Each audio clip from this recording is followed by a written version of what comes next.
Canine massage is also really good for the mental aspect of it. It can be a really good pain management system because of the endorphins that are released, the mental endorphins that happen within the dog's body, and it can help with that pain management aspect. Another thing that will happen with the neck and the muscles is we can see this big long muscle that goes from the very top. It has a little division here, and then it goes all the way down.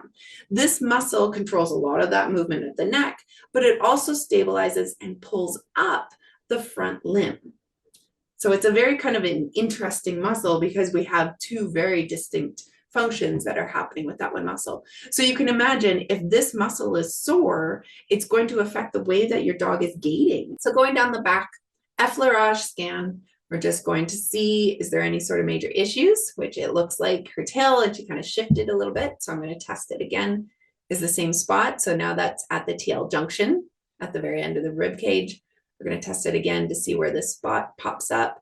And it's exactly the same spot it was the previous time. So you can see the leg lifted, the tail wagged, and she adjusted herself as I hit that